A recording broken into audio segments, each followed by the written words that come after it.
Bismillahirrahmanirrahim. Assalamualaikum warahmatullahi wabarakatuh. Berita Al-Hijrah 14 Oktober bersama saya Nazira Syaringat. Kita saksikan tajuk utama malam ini. Culik lelaki Palestin 11 didakwa.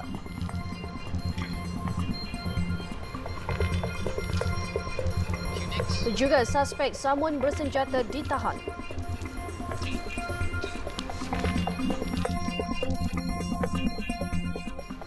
Sebelas individu termasuk seorang wanita didakwa di Mahkamah Magistrate Kuala Lumpur hari ini atas pertuduhan menculik seorang lelaki Palestin. Perbuatan itu didakwa dilakukan bagi mendapatkan maklumat berkaitan perisian untuk menggodam telefon bimbit bulan lalu. Mereka ialah Eddie Koim Said 40 tahun, Muhammad Nur Akmal Hassan 41 tahun, Dodi Junaidi 42 tahun, Tengku Arif Bongsu Tengku Hamid 39 tahun, Muhammad Naziri Mustafa 39 tahun, Faizul Hardi Muhammad Isa 40 tahun. Turut didakwa Muhammad Iqmal Abdul Rahiz 25 tahun, Muhammad Sufian Sali 23 tahun, Muhammad Al-Hatim Muhammad Fauzi 21 tahun, Nida Rahayu Zainal 34 dan Rai Bafi Amdan 39 tahun. Bagaimanapun, tiada pengakuan direkodkan daripada kesemua tertuduh selepas pertuduhan dibacakan terhadap mereka di hadapan Magistrate Wong Chai Sia. Mengikut pertuduhan, kesemua tertuduh didakwa dengan secara niat bersama telah menahan Omar Zek M. Al-Belbaisi Raida 31 tahun dengan cara tidak berpatutan untuk mendapatkan ganjaran iaitu rahsia maklumat membuat dan menyah aktif perisian komputer yang digunakan untuk menggodam telefon bimbit. Kesalahan itu didakwa dilakukan di Jalan Mayang di Ibu Negara pukul 10.40 malam pada 28 September lalu. Kes didakwa di bawah Seksyen 3 Akta Penculikan 1961 Akta 365 dan dibaca bersama Seksyen 34 Kanun Kesiksaan. Hukuman bagi seksyen itu memperuntukkan hukuman mati atau dipenjara seumur hidup dan boleh dikenakan sebatan jika sabit kesalahan. Tiada jaminan dibenarkan kerana kesalahan itu tidak boleh diikat jamin. Mahkamah kemudian menetapkan 15 Disember ini bagi sebutan semula kes. Pada 5 Oktober lepas, polis menyelamatkan mangsa sehari selepas diculik oleh individu yang menaiki sebuah kenderaan pelbagai guna MPV Toyota Velfire. Mangsa diselamatkan selepas polis menahan 18 individu dalam operasi berasingan di Kuala Langat Ampang, Beranang di Selangor dan Melaka bermula 29 September hingga 4 Oktober. Siasatan mendapati mangsa masuk ke negara ini pada 21 September lepas sebagai pelancong dan dipercayai tinggal di Eropah selain tidak menolak kemungkinan mangsa merupakan ahli perniagaan.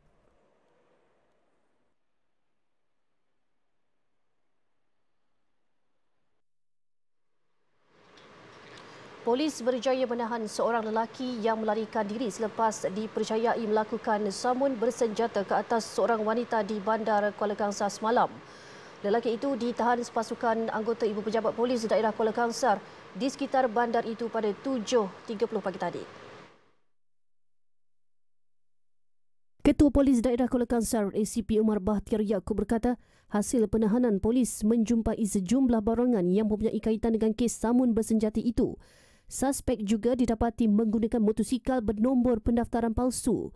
Beliau berkata lelaki itu direman hingga 19 Oktober ini untuk siasatan mengikut Seksyen 392 Palang 397 Kanun Kesiksaan. Menurut Omar Bahtiar, hasil semakan mendapati lelaki itu mempunyai 15 rekod jenayah termasuk dadah. Polis juga percaya suspek turut mempunyai kaitan dengan satu kes cubaan samun yang tular menerusi media sosial sebelum ini. Menurutnya, polis telah berjaya mengesan dan memanggil mangsa dalam video yang tular sebelum ini bagi tujuan siasatan lanjut. Dalam kejadian semalam, seorang wanita tempatan kerugian RM4,000 selepas disamun menggunakan senjata dan kejadian itu tular menerusi media sosial.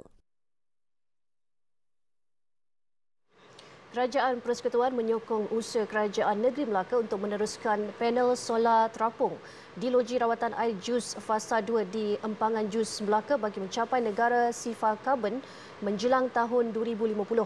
Perdana Menteri Datuk Seri Ismail Sabri Yaakob berkata, projek tenaga boleh diperbaharui yang dirangka itu juga dapat memacu perkembangan teknologi yang baik bagi negeri itu. Beliau berkata selain memastikan kecukupan bekalan air terawat untuk keluarga Malaysia Melaka, projek itu juga mampu meningkatkan nama Melaka sebagai negeri maju selain mengharumkan nama Malaysia di persada dunia.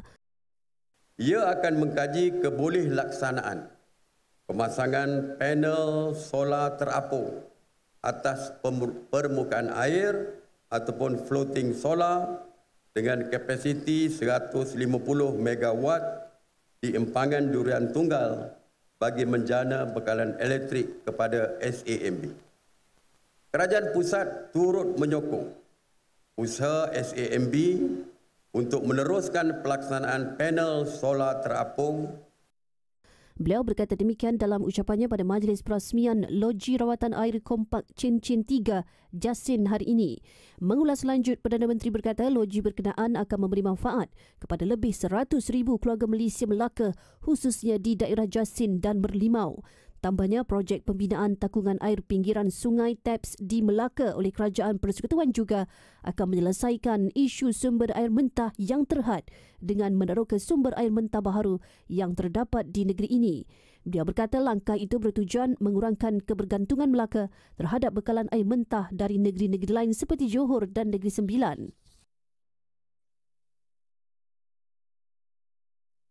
Sementara itu, dalam majlis berasingan, Perdana Menteri Datuk Seri Ismail Sabri Yaakob berkata keputusan membubarkan Parlimen dalam memastikan kestabilan politik yang dibuat baru-baru ini adalah bagi memulangkan semula mandat kepada rakyat.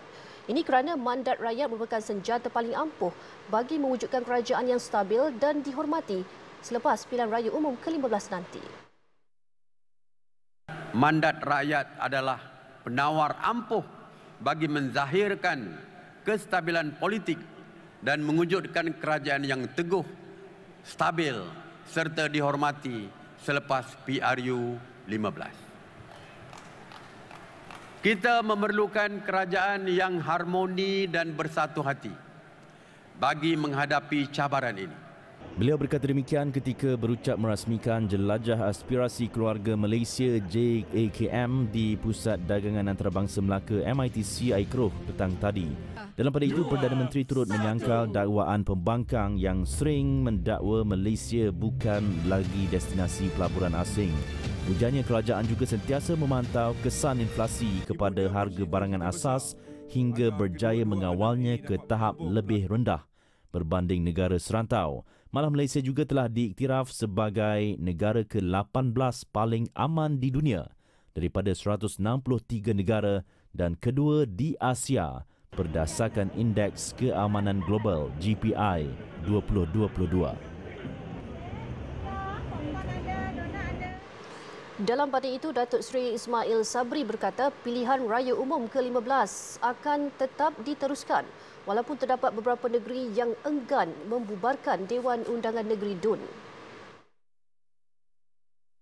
Perdana Menteri berkata semua negeri berhak untuk membubarkan DUN masing-masing pada bila-bila masa. Bagaimanapun, beliau mencadangkan dan mengesyorkan jika boleh pembubaran Parlimen dan DUN diadakan secara bersama. Ini kerana kos yang akan ditanggung kerajaan lebih tinggi jika pengundian tidak dilakukan serentak. Bagaimanapun, menurutnya keputusan telah dibuat oleh 6 negeri tersebut. Semalam, Mesyuarat Jawatankuasa Kerja PAS Pusat memutuskan untuk mengekalkan pendirian tidak membubarkan DUN Kelantan, Terengganu dan Kedah. 3 lagi negeri yang tidak membubarkan DUN ialah Selangor, Negeri Sembilan dan Pulau Pinang.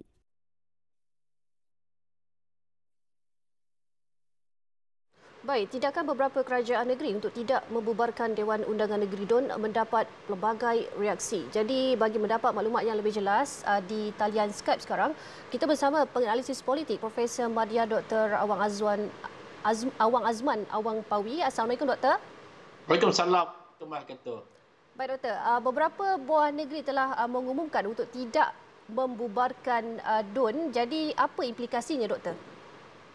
Okey, apabila negeri-negeri yang tidak membubarkan serentak Dewan Undangan Negeri mereka, sebenarnya yang pertamanya itu sebenarnya hak negeri masing-masing. Tapi ia lebih ditentukan oleh parti politik ataupun kerajaan yang memerintah negeri tersebut. Misalnya, negeri di bawah kerajaan negeri di bawah pimpinan PAS, mereka tidak mahu membubarkan Dewan Undangan Negeri. Jadi tentulah alasan seumpama ini agak boleh dibahaskan. Yang pertamanya, sejauh mana apabila mereka tidak membubarkan Dewan Undangan Negeri itu memberikan kesan yang positif. Misalnya ini akan melibatkan dari segi jumlah kos yang berganda. Maknanya selepas Parlimen kemudian nanti baru dibubarkan Dewan Undangan Negeri. Itu dari segi kos. Yang kedua, ia menyebabkan kadar peratusan mengundi nanti akan menjadi turun. Sebab untuk datang untuk mengundi untuk satu saja, biasanya kita ada DUN, kita ada Parlimen, ini menyebabkan pengundi kurang berminat untuk turun mengundi. Ini antara risikonya lah. Baik Doktor, kalau mengikut pandangan Doktor, adakah langkah tidak membubarkan DUN ini dilihat demi kemaslahatan rakyat atau ia lebih kepada langkah politik? Saya lebih melihat ini merupakan langkah bersifat politik. Sebab kita tahu pada mereka mengatakan isu banjir. Sedangkan sebelum ini, tahun lepas, misalnya bulan 18 Disember, Sarawak mengadakan pilihan raya. Begitu juga Melaka mengadakan pilihan raya pada bulan November tahun lepas, 20 hari bulan. Malah pilihan raya umum pernah diadakan ketika era Dr. Mahathir menjadi Perdana Menteri. Juga dibuat pada bulan November. Jadi, tindak tanduk untuk mengasingkan pilihan raya negeri itu, mereka semata-mata untuk mereka memfokuskan kepada Parlimen saja. Sebab mereka risau Parlimen banyak kursi yang mereka akan hilang. Jadi lebih kepada keputusan politik, bukannya isu banjir dan sebagainya. Saya lebih melihat kepada isu tersebut. Sebab negeri lain pernah mengadakan sebelum itu dan tidak ada masalah. Jadi saya kira lebih bersifat politik dan mereka bimbang jika mereka kalah Parlimen, automatik juga ketika itu DUN juga memberi kesan ketika itu. Jadi mereka lebih mahu nak kekalkan kuasa di peringkat negeri. Mereka takut peringkat Parlimen mereka kalah, peringkat ahli Parlimen mereka tidak berprestasi tinggi. Okey, baik Doktor. Ada juga yang berpendapat bahawa pengundi biasanya akan muak sekiranya perlu mengundi buat kali kedua nanti. Jadi adakah ini akan menjejaskan proses demokrasi atau bagaimana? Ya, jika pilihan raya itu diasingkan secara sengaja, seperti ada beberapa negeri ini, misalnya di Pantai Timur, sudah tentu pengundi, misalnya Kelantan, ramai perantau daripada Kuala Lumpur, ada yang bekerja di Singapura, ada yang bekerja di Johor, ada yang bekerja di Negeri Sembilan. Untuk mereka kembali ke negeri Kelantan untuk Dewan Undangan Negeri, sudah pasti mereka memikirkan banyak perkara. Misalnya di segi kos, ulang-alik, di segi cuti misalnya. Dan mereka anggap tentulah sebagai pembaziran. Sebab mereka sudah menunaikan undi. Lebih-lebih lagi, undi mereka beri kepada satu parti itu tewas misalnya. Ataupun sudah menang. Jadi ini menyebabkan kadar peratusan mengundi itu dijangka akan menurun. Ketika diasingkan. Okey. Baik, terima kasih banyak Doktor atas pandangan itu tadi. Sama-sama. Assalamualaikum. Baik, itu dia tadi penganalisis politik Profesor Madya Dr. Awang Azman Wang Pawi. Kita ingin berehat seketika. Selepas ini, doktrin dan struktur asas gugat Mahkamah Syariah. Umum kali ini bakal menyaksikan ramai pengundi muda seawal usia 18 tahun dan ke atas keluar untuk membuang undi buat pertama kali. Hasil tinjauan di Kuala Lumpur mendapati rata-rata anak muda di ibu kota sudah bersedia untuk mengundi pada pilihan raya umum ke-15 tidak lama lagi. Tinjauan mendapati rata-rata golongan itu meluahkan rasa teruja. Malah ada yang berdebar menunggu tibanya hari pengundian. Excited dan rasa lebih macam kita dapat pilih sendiri apa yang kita nak. Nervous juga sebab yalah, kalau undi itu tanggungjawab kan, anak amanah, and my one vote can cost a lot. Sementara itu, bagi anak muda yang pernah mengundi, Azamuddin Shah Dahari, keterujaannya masih dirasai walaupun pernah mencari pengundi untuk pilihan raya umum sebelum ini. Sebelum ni kita hanya bersuara je kan. And then buat masa sekarang dah dapat peluang untuk mengundi. So a bit excited. Tengok apa perubahan yang kerajaan baru akan usulkan dan agenda-agenda yang akan datang. Dalam pada itu, Hajar Atira dan Amira Batrisya yang bakal mengundi buat pertama kali pada PRU15 mengharapkan pengundi-pengundi muda yang lain dapat menjalankan tanggungjawab mereka untuk turun mengundi bagi pembangunan Malaysia yang lebih baik. Usia layak mengundi bermula dari 18 tahun ke atas, termasuk mereka yang belum mendaftar sebagai pemilih akan didaftarkan secara automatik. Dianggarkan 16% daripada 7 juta pengundi baharu daripada pendaftaran automatik merupakan golongan berusia 18 hingga 20 tahun untuk pilihan raya umum ke-15 yang akan berlangsung dalam tempoh 60 hari. Doktrin struktur asas atau lebih dikenali sebagai BSD dibimbangi mampu mengancam agama Islam dan mengganggu gugat kuasa Mahkamah Syariah di Malaysia. Lebih membimbangkan segala kesalahan yang melibatkan perundangan Islam boleh dibicarakan di Mahkamah Sivil dengan menggunakan kuasa BSD. Menurut Ketua Jabatan Sejarah dan Tamadun Islam Akademik Pengajian Islam Universiti Malaya Profesor Dr. Muhammad Roslan Muhammad Noor, jika BSD dibiarkan, lebih banyak kes yang bertentangan dengan agama akan mendapat pembelaan sekaligus mencemarkan perundangan Islam. Kita ambil contoh yang mudah lah ya. Berkaitan dengan isu liwat umpamanya ya. Isu liwat ini adalah isu kesalahan jenayah syariah. Tetapi apabila diputuskan bahawa setiap kesalahan yang berkaitan dengan perkara ini perlu dibicarakan di Mahkamah Sivil. Jadi Mahkamah Syariah tidak lagi mempunyai bidang kuasa dalam soal tersebut. Jadi secara ringkasnya kita boleh fahami bahawa memang terdapat pengaruh yang negatif ataupun dalam istilah yang lebih mudah untuk kita fahami adalah terdapat ancaman kepada perundangan syariah di dalam negara kita.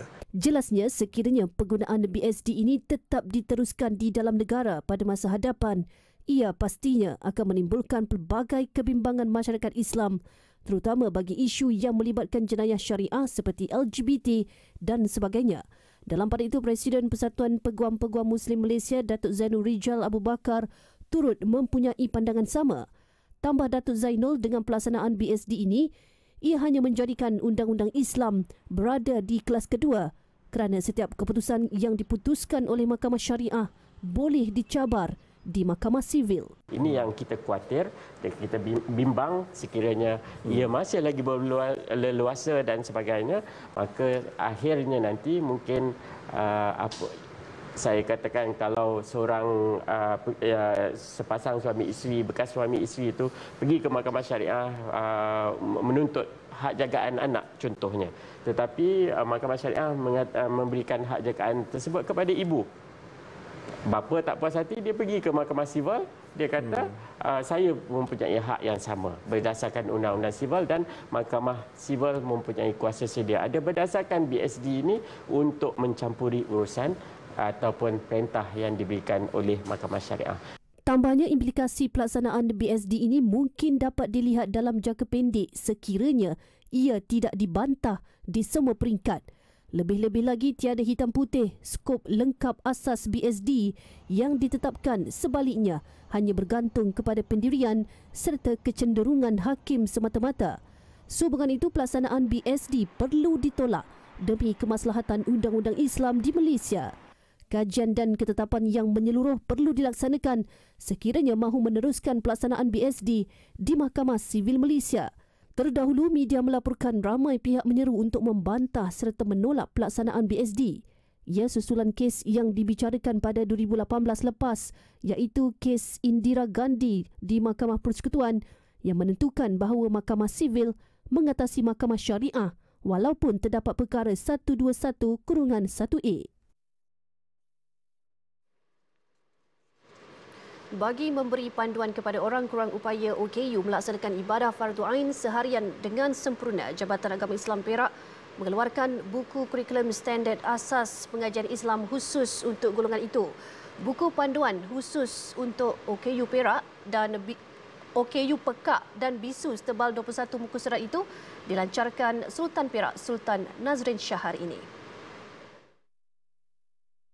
Menurut pengarah Jaib Datuk Muhammad Yusof Hussein, buku pertama seumpamanya itu dihasilkan bagi membantu dan memudahkan golongan terbabit menerima pembelajaran dengan lebih sistematik. Ada satu kelompok lagi yang terpinggir. Kalau yang buta mungkin ada kaedah braille, tapi yang pekak, yang bisu bagaimana? So kita nak turut membantu. Mungkin ada pihak lain, persatuan orang pekak mungkin ada, tapi kita rasa perlu dibuat. Alhamdulillah, sambutannya amat memuaskan daripada kelompok seumpama ini. Menurut Datuk Muhammad Yusof, buku tersebut dihasilkan dengan kerjasama bahagian pendidikan khas dengan kurikulum khusus yang sesuai untuk semua peringkat umur. Jelas beliau, buku kurikulum standard asas pengajian Islam OKU itu mempunyai 5 bab dengan pembahagian mata pelajaran Al-Quran, sirah, akidah, ibadah dan adab. Selain itu, bagi memudahkan golongan OKU, Jaib turut mengadakan kelas khas Fardu Ain untuk golongan itu setiap hari Jumaat. Datuk Muhammad Yusof turut mengalu-alukan negeri-negeri yang berminat untuk bekerjasama dengan Jaib sekiranya berhasrat membantu OKU di negeri masing-masing dengan pendidikan Islam dan Fardu Ain. Tawaran turut dibuka kepada individu atau mana-mana agensi yang berminat. Mereka yang berminat untuk mendapatkan buku kurikulum tersebut pula boleh menghubungi Jaib di talian 05 2084 800 atau email di alamat jaib@perak.gov.my.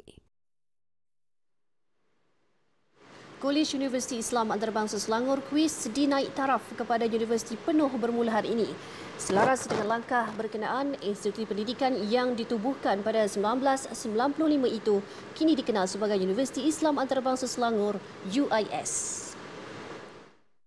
Pengerusi Majlis Agama Islam Selangor MAIS Tan Sri Abdul Aziz Muhammad Yusof berkata penaik tarafan itu dibuat selepas Sultan Selangor Sultan Sharafuddin Idris Shah berkenan menerima menghadap Ketua Setiausaha Kementerian Pengajian Tinggi KPT Datuk Seri Abdul Razak Jaafar bagi mempersembahkan watikah rasmi naik taraf kuis sebagai UIS di Istana Bukit Kayangan di Shah Alam semalam. Beliau berkata naik taraf itu membuktikan UIS adalah sebuah institusi yang setanding dengan institusi pengajian tinggi lain dan pihaknya berharap universiti berkenaan akan sentiasa mengekalkan momentum kecemerlangan serta memaksimumkan penghasilan pelajar cemerlang dalam bidang profesional serta hebat di sisi agama Islam. UIS merupakan sebuah IPT milik penuh Majlis Agama Islam Selangor MAIS ditubuhkan secara rasmi pada 15 Februari 1995 di bawah Akta Institusi Pendidikan Tinggi Swasta 1996. Ia menawarkan pelbagai platform pengajian di peringkat asasi, diploma, sarjana muda, sarjana dan doktor falsafah serta memenuhi perakuan agensi kelayakan Malaysia MQA, antaranya pengajian Islam, pengajian perniagaan, perbankan Islam, pendidikan, komunikasi dan teknologi maklumat.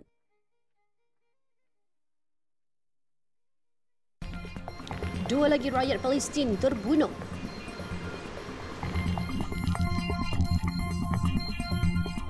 Berita Al-Hijrah, kita ke perkembangan luar negara. Tentera Israel menembak mati 2 rakyat Palestin ketika serbuan di kem pelarian Jenin di tebing barat. Pertumpahan darah terbaru dalam tempoh 7 tahun. Identiti mangsa yang terkorban belum dapat disahkan. Pertempuran antara pasukan keselamatan Israel dan pejuang Palestin tercetus di kem dekat utara tebing barat, lokasi di mana sering berlaku konfrontasi. Puluhan kenderaan berperisai menyerbu kem berkenaan sehingga rakyat Palestin mengadakan protes di luar hospital kerajaan. Tentera Israel mengesahkan mereka menjalankan operasi di kem pelarian berkenaan namun tidak mengulas lanjut mengenai perkara terbabit. Israel menjalankan beberapa serbuan dan tangkapan di tebing barat susulan kematian 19 penduduk negara haram itu. Operasi yang dijalankan kononnya bagi menumpaskan infrastruktur kumpulan pejuang dan membendung serangan daripada berlaku selain menegaskan tindakan mereka terpaksa dilakukan berikutan kelemahan pihak berkuasa Palestin. Namun rakyat Palestin melihat serbuan di kampung dan bandar mereka sebagai tindakan pencerobohan bagi meluaskan jajahan Israel selain untuk melemahkan pasukan keselamatan. Setakat ini serbuan dilakukan Israel sudah meragut 120 nyawa rakyat Palestin, menjadikan ia sebagai tragedi terburuk sejak 2015. Kediaman di Melbourne dan bandar lain di tenggara Australia terus ditenggelami air. Paras sungai diramalkan kekal tinggi dan berbahaya selama beberapa hari. Kira-kira 70 penduduk diarahkan meninggalkan pinggir bandar Maribyrnong di barat laut Melbourne, termasuklah ratusan penduduk di bandar Benalla dan Wedderburn di Victoria. Perkhidmatan Kecemasan Negeri Victoria berkata mereka menjalankan 108 operasi penyelamatan banjir dalam tempoh 48 jam lalu. Kira-kira 500 rumah di Victoria dinaiki air dan 500 lagi rumah terputus hubungan, manakala kira-kira 3,500 rumah pula terputus bekalan elektrik. Perintah pemindahan juga dilaksanakan untuk bandar Rochester di Sungai Campaspe, utara Melbourne, Carisbrooke dan Seymour di Sungai Goulburn. Indonesia memulakan penggunaan vaksin COVID-19 buatan negara itu dalam program vaksinasi kebangsaan. Vaksin Indovac merupakan keluaran PT Bio Farma Bandung. Presiden Joko Widodo menganggarkan pengeluaran vaksin Indovac di Indonesia untuk tahun 2022 berpotensi mencecah 20 juta dos. Beliau berharap jumlah tersebut dapat ditingkatkan pada tahun-tahun berikutnya. Menurut beliau, Indonesia berkemungkinan menghasilkan sehingga 120 juta dos vaksin Indovac jika mendapat permintaan yang tinggi. Ia juga akan dieksport ke pelbagai negara. Indovac dihasilkan oleh PT Bio Farma dan Kolej Perubatan Belo menggunakan platform Subunite Protein.